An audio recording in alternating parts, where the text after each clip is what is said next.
ഒരുക്കം.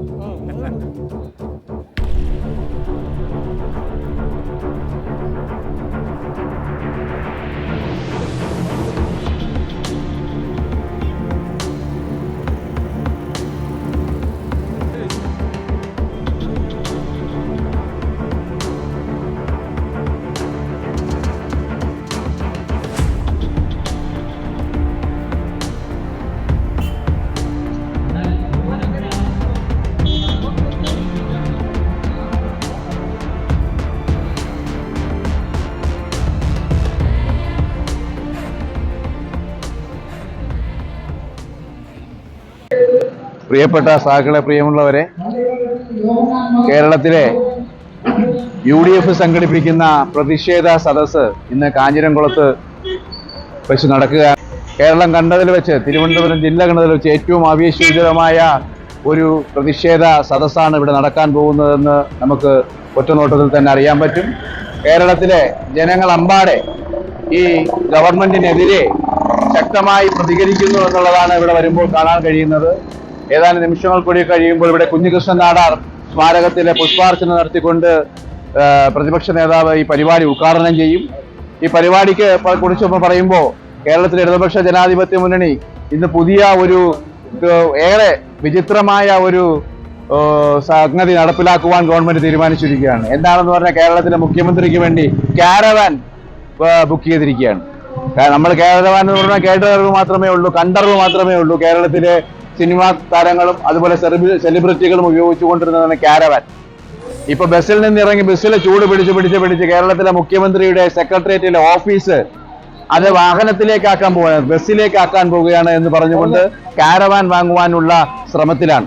കേരളത്തിലെ ജനങ്ങൾക്ക് നമുക്കറിയാം, ക്ഷേമ പെൻഷൻ പോലും കിട്ടാതെ, അരി കിട്ടാതെ, പയറ് കിട്ടാതെ സപ്ലൈക്ക് പോലും അടച്ചുപൂട്ടുന്ന ഒരു സാഹചര്യം എത്തിച്ചേർന്നിരിക്കുകയാണ്. ഈ ഗവൺമെന്റിന്റെ ഈ സമരം, ഈ ഗവൺമെന്റിന്റെ ഈ ധൂർത്ത് ജാഥ എത്തിച്ചേരുമ്പോൾ കേരളത്തിലെ ജനങ്ങൾക്ക് ഒരു സമ്മാനം നൽകുമെന്ന് ഗവൺമെന്റ് പറഞ്ഞിരുന്നു. അതെ, തീർച്ചയായിട്ടും ഗവൺമെന്റ് ഒരു സമ്മാനം നൽകാൻ പോവുകയാണ്.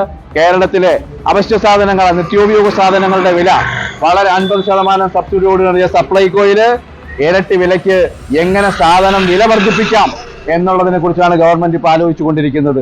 കേരളത്തിലെ 140 നിയോജക മണ്ഡലത്തിലും മുഖ്യമന്ത്രിയുടെ നേതൃത്വത്തിൽ നടന്നത് ഇനി എന്ത് സാധനത്തിന് വില കൂട്ടാം എന്ന തരത്തിലുള്ള എന്ന തരത്തിലാണ് മുഖ്യമന്ത്രിയുടെ ഈ ജാഥ കടന്നു വന്നത്. ഏത് സാധനത്തിന് വില കൂട്ടാമെന്നുള്ളതിനെ കുറിച്ച് ഗവേഷണം നടത്തി ഇവിടെ എത്തിയപ്പോൾ സാധാരണക്കാർ വാങ്ങി ഉപയോഗിക്കുന്ന നിത്യോപയോഗ സാധനങ്ങൾ മാത്രമേ ഇനി വില കൂട്ടാനുള്ളൂ എന്ന് കണ്ടതിന്റെ അടിസ്ഥാനത്തിൽ മുഖ്യമന്ത്രിയുടെ നേതൃത്വത്തിൽ കേരള ഗവൺമെന്റ് മറ്റൊരു ജനദ്രോഹ നടപടി കൂടി ഇവിടെ സംഘടിപ്പിക്കുകയാണ്. ജനദ്രോഹ നടപടിയുടെ ഭാഗമായി കേരളത്തിലെ അവശ്യ സാധനങ്ങളുടെ വില വർദ്ധിപ്പിക്കുന്നു. വൈദ്യുതി ചാർജായാലും വെള്ളക്കരമായാലും ഭൂമിക്കരമായാലും എല്ലാം വർദ്ധിപ്പിച്ചുകൊണ്ട് കേരളത്തിലെ ജനങ്ങളെ ശ്വാസം മുട്ടിച്ച ഈ ഗവൺമെന്റിനെതിരെയുള്ള ശക്തമായ സമരപരിപാടികളും പ്രക്ഷോഭങ്ങളുടെ ഭാഗമായി നടക്കുന്ന ഈ സദസ്സിന്, പ്രതിഷേധ സദസ്സിന് CMPയുടെ എല്ലാവിധ അഭിവാദ്യങ്ങളും അർപ്പിക്കുന്നു. CMPയുടെ പടുകൂറ്റൻ പ്രകടനം പ്രതിപക്ഷ നേതാവിന്റെ ഇവിടെ എത്തിച്ചേർന്നാൽ ഉടൻ തന്നെ സമ്മേളന വേദിയിലേക്ക് കോവളം നിയോജക മണ്ഡലത്തിന്റെ ജാഥ പോവും. കോവളം ഏരിയ സെക്രട്ടറി സഖാവ് കരിങ്കുളം മുരുകൻ, അതുപോലെ നെയ്യാറ്റിങ്കര ഏരിയ സെക്രട്ടറി സഖാവ് വിശ്വനാഥനും,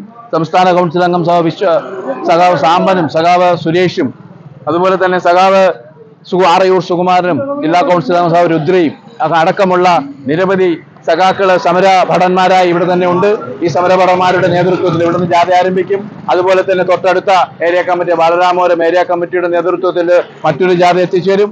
അങ്ങനെ ഈ സമ്മേളന നഗരം, ഈ പ്രതിഷേധ നഗരം CMP ഒരു തിരയടങ്ങാത്ത ഒരു പ്രതിഷേധ ഭൂമിയാക്കി മാറ്റുവാനുള്ള ശ്രമത്തിലാണ്. ഇതിൽ എത്തിച്ചേർന്ന മുഴുവൻ സഖാക്കളെയും പാർട്ടി ജില്ലാ കൗൺസിലിന് വേണ്ടി അഭിവാദ്യങ്ങൾ ചെയ്തുകൊണ്ട് നിർത്തുന്നു. നന്ദി, നമസ്കാരം.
ചെറുപ്പക്കാരന്റെ ജീവന് ഭീഷണി ഉയർത്തിക്കൊണ്ട്